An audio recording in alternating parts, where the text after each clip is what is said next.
Eurovision Greetings, welcome back to my channel. So this season has just ended because the grand final was last Saturday, and now Eurovision fans are starting to deal with post-Eurovision depression, which for me it only starts like in June, July, because until then I try to keep the Eurovision spirit alive. But in this case I think that we still have a lot to discuss. So yeah, I mean, it's unfair for me to be sad now because I still feel we are digesting everything that just happened during the last week. And my intention is to talk a little bit about the main aspects of this year's Eurovision.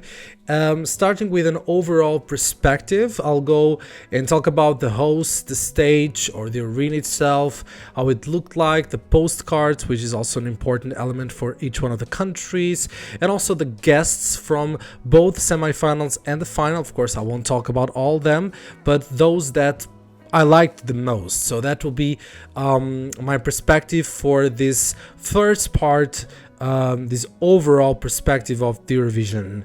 Then I'll go through the semifinals and the finals, of course, talking about who made it through and didn't make it through, who I thought were the best acts, were the worst, the biggest surprises, and then of course the running order of the final, who I thought could have done better.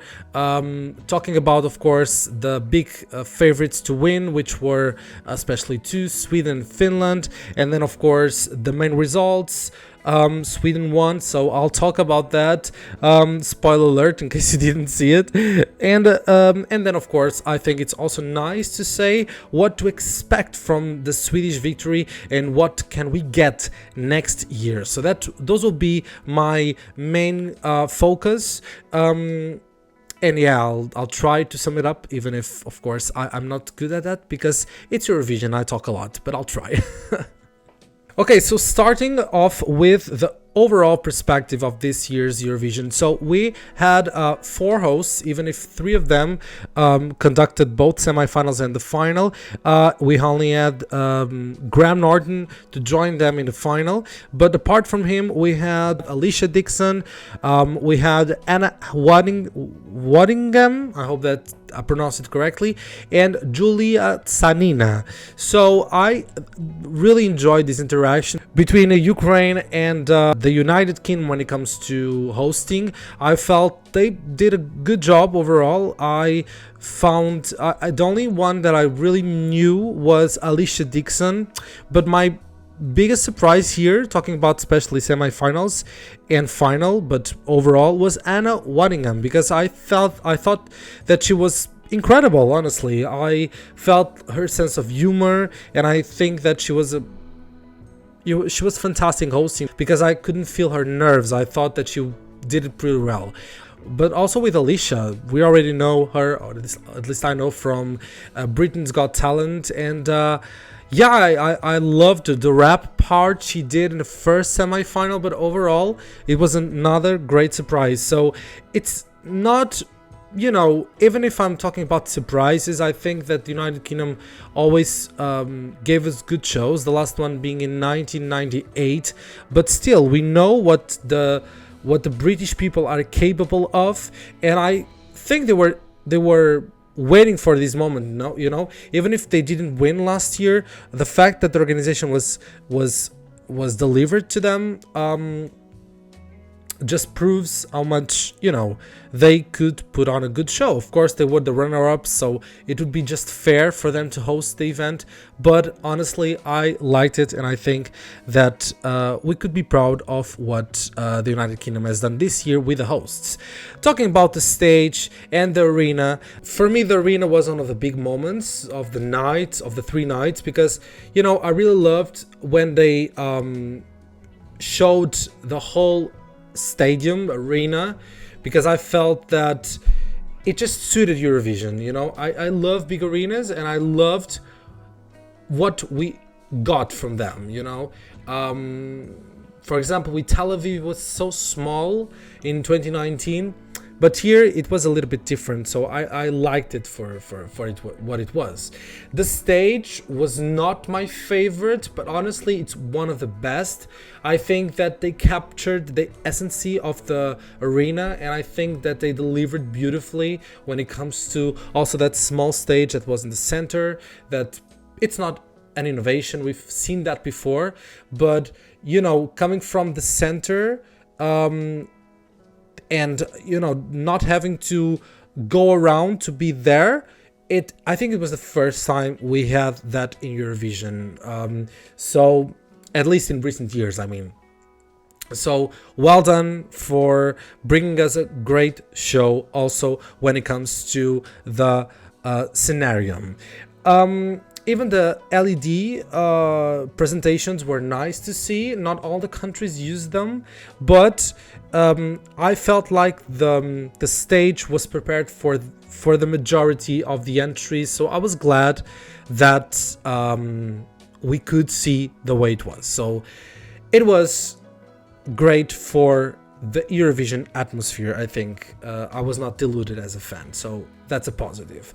Postcards, so they also try to show us the culture from the two host countries per se, Ukraine, who won last year, and the United Kingdom hosting this year, and they finished the postcard with the presentation of each one of the countries in a special location. So I thought it was a great idea, and imagining that the postcards had to last a minute or so and putting all those ideas with the time they had, I thought it was genius, and it didn't feel rushed or something. I just felt like other postcards didn't show us everything they could have, but with this year I found it beautiful just the way it was. So congratulations on that. Great and smart ideas showcasing different spaces, different countries. So well done to the United Kingdom once again. As you can see, from this overall perspective, the host, the arena, the stage, and the postcards, there's only compliments to be given to the United Kingdom, so well done. About the interval acts, talking briefly about them, in the first semi-final I would like to highlight the part where we had Alyosha and Rebecca Ferguson representing Ukraine and United Kingdom. I found that presentation great. They sang Ordinary World, and yeah, I just loved it. I felt, for me, it's two artists that I know. Rebecca Ferguson, because I followed her on YouTube with her participation on the X Factor, where she finished second. So long time no see. And then Alyosha represented Ukraine in 2010 at Eurovision, and she had one of my favorite songs back then. So it was great to see these two worlds combined. And then we also had Rita Ora, and she performed a medley with several songs. I love her. I think she's a great singer, and I like her charisma and personality, so it was also great to see her on stage. In the second semi-final, I would like to highlight the Be Who You Wanna Be medley. I found it very pleasant to hear, and I especially loved the We Got Love part, because that was the only Eurovision entry we could see there, and it was great to see it. Then in the final, of course, we had the Kalush Orchestra performing their winning song. It was a nice moment. I always like when we have the chance to see the winner from the previous year. And then, of course, we had the flag parade of the grand final of the Eurovision Song Contest, because for the first time featured several Eurovision artists from before, Ukrainian artists performing again. So we had the chance to see Shum, Jamala, Tina Karol, and Verka Serdushka. So it was great to see all of them there singing their songs from before. I had a warm feeling listening to it. It's Eurovision at its finest, because it's incredible to see artists returning, and of course mixed with some British classics in the flag parade. So it was very beautiful. I loved it. So that's it. If I can give a score to the United Kingdom for hosting this year, I would give it a solid 8 or probably 9 out of 10 because I found it really, really incredible, and I think they did a great job. That's it for the first part of this beautiful ending Eurovision history.